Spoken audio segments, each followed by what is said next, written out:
I was in my work truck, just listening on the radio. I was just saying, here we go again. Our men and women not be able to protect themselves. I just said I got to do something about it. It's my day off today, so I got to do something.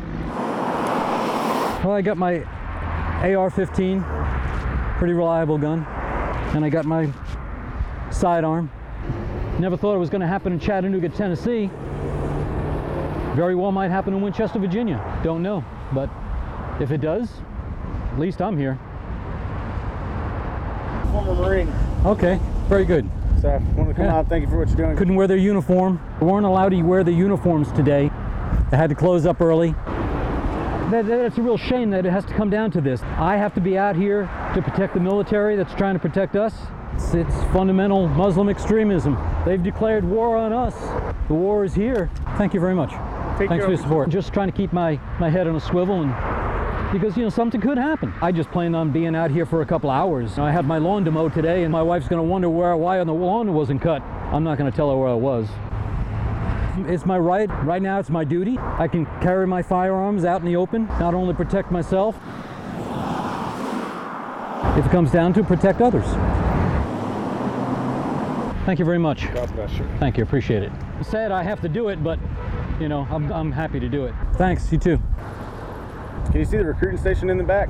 Hey man. I think what you're doing is a great thing, man. Thank you, appreciate the encouragement. Great thing, man. Thank you. You have a Appreciate great it. day, sir. Well, thank you for what you're doing, man. Thank you. Thanks for the encouragement. Thank you. Yeah. You know, the people have been really encouraged and thanking me for their for being out here, and it's been a tremendous. I've been pumped up just by the support that I'm getting. I seen it on Facebook. I want to come by and Oh, really? I appreciate it. I really do. From here to Tennessee, West Virginia, how many rednecks there are that own weapons? There's got to be 50,000 of us easy. Have you ever seen 50,000 rednecks get pissed off? No. It's good because, you know, I didn't get the honor to serve my country the way I wanted to in the military, and you know, I can at least do something here and help and support them and tell them thank you. So yeah, I do feel good about it. I'll probably come back. I might be back here for a couple hours tomorrow, but whether others do it or not, I don't know.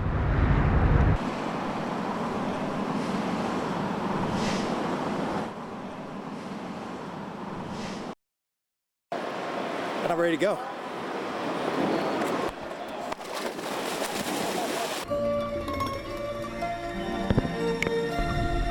Underwater what? Underwater what? Underwater hockey what? Yes. Underwater hockey. It's hockey underwater.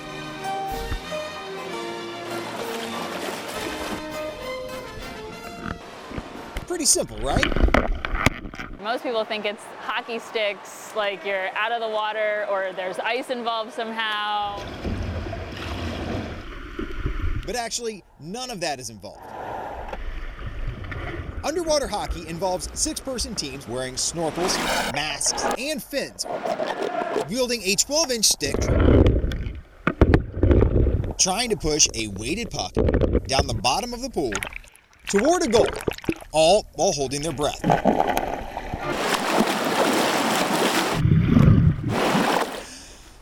You got all that? It's a lot different from a lot of sports because you can't breathe when you want to.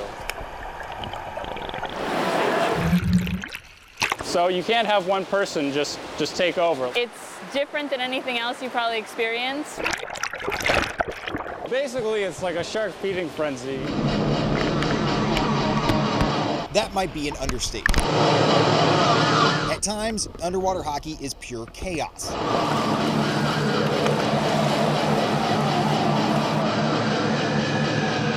And at times, it's like a beautiful waltz.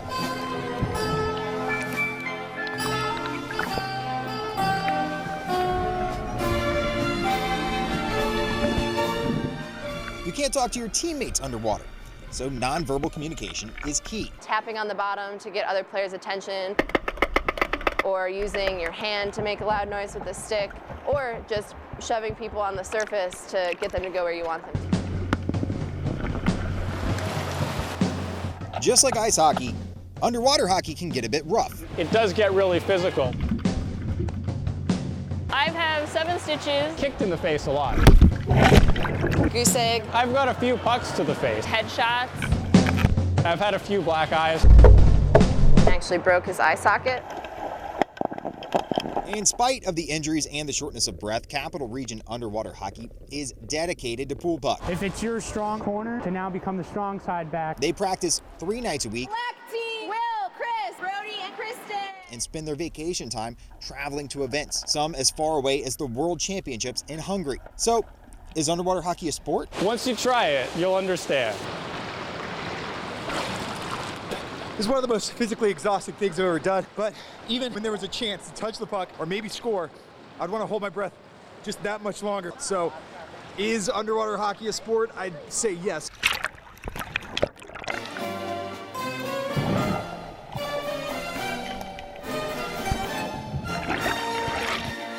In Fairfax, Brody Logan, Fox 5 Sports.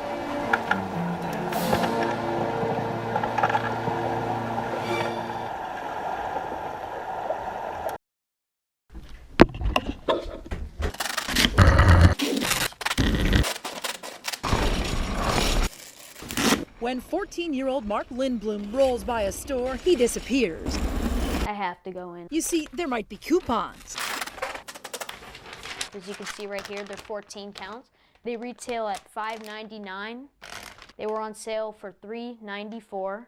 I had a $2 off coupon, making them $1.94. And then when I bought 10, I got a $10 gift card, so I paid about $2 for 10 of these. That's right, $2 for 10 bags of laundry detergent pods. That's $60 retail. This DC coupon kid is a freshman at Wilson High School. Most of his friends... They just kind of think it's kind of lame. Here's the cool part. Mark is making money. He buys things cheap, even gets them for free, and then resells them. In the last 6 months, he's made $9,246.09. Yes, $9,000. He sets up shop on the sidewalk near his Northwest home. Neighbors even come to his room to shop. This is like $12 at Giant. Of course, you never know what you might find under the bed of a 14-year-old boy. Here, it's all coupons. I just wake up to all this stuff. It makes me happy. This teenager doesn't just like to score bargains. He loves baseball, and not far from the Bryce Harper poster, he keeps his favorite receipts. $7.10. Earlier this year, he saw a show about couponing. Hooked now. Can't stop. His favorite item? I have 150 shaving cream products. All these were free? All these were free. Do you even shave yet? Nope. His mom appreciates the steady supply of laundry detergent. She can just take a pack from my room whenever she wants. I don't charge them. I mean, they pay for the house.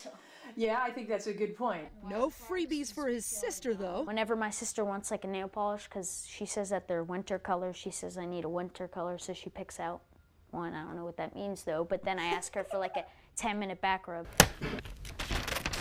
You sell candy canes for $1, but you would never buy a candy cane for $1. No way. Mark donates some food to a food bank. He's investing, too. His advice about couponing? If you're not organized, you shouldn't do it. And remember, it takes time. At least 20 hours a week. But there's a nice return on the investment. In Washington, Beth Parker, Fox 5 Local News.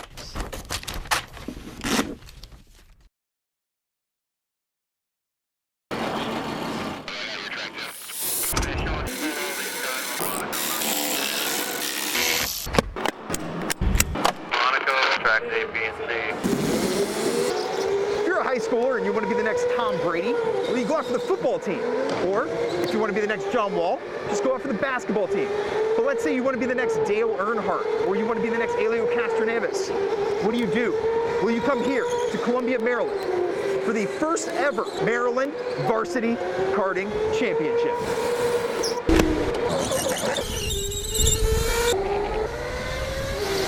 Come on. 2- and 4-person teams will compete for 6 weeks starting January 20th, culminating with the first ever Maryland State Racing Championship. We're inviting all the students in the state of Maryland, if you're in high school, private or public, to come out here and race in the first ever high school racing league.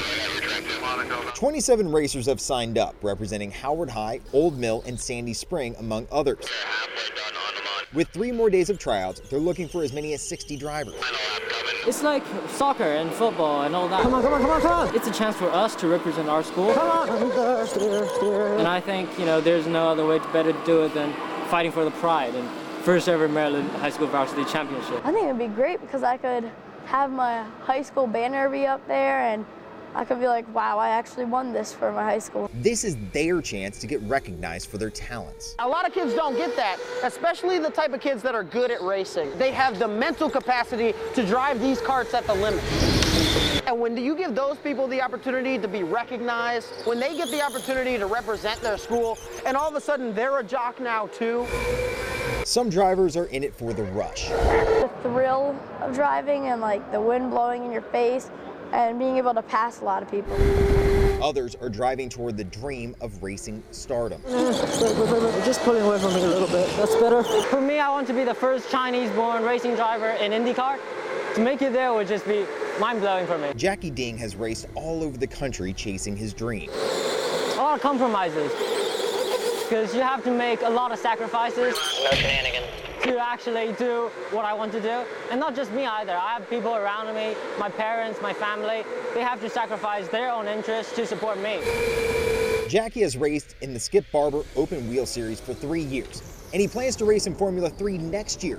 That's the minor leagues for Formula 1 racing. It's a long way from racing for the Sandy Spring Friends School. One day he might reach that dream of racing in the Indy 500. But for now, he's just another high school gearhead. I am a massive car addict, really. You can take the race out of it. I just love cars. That's better. Not too bad, not too bad. Come on!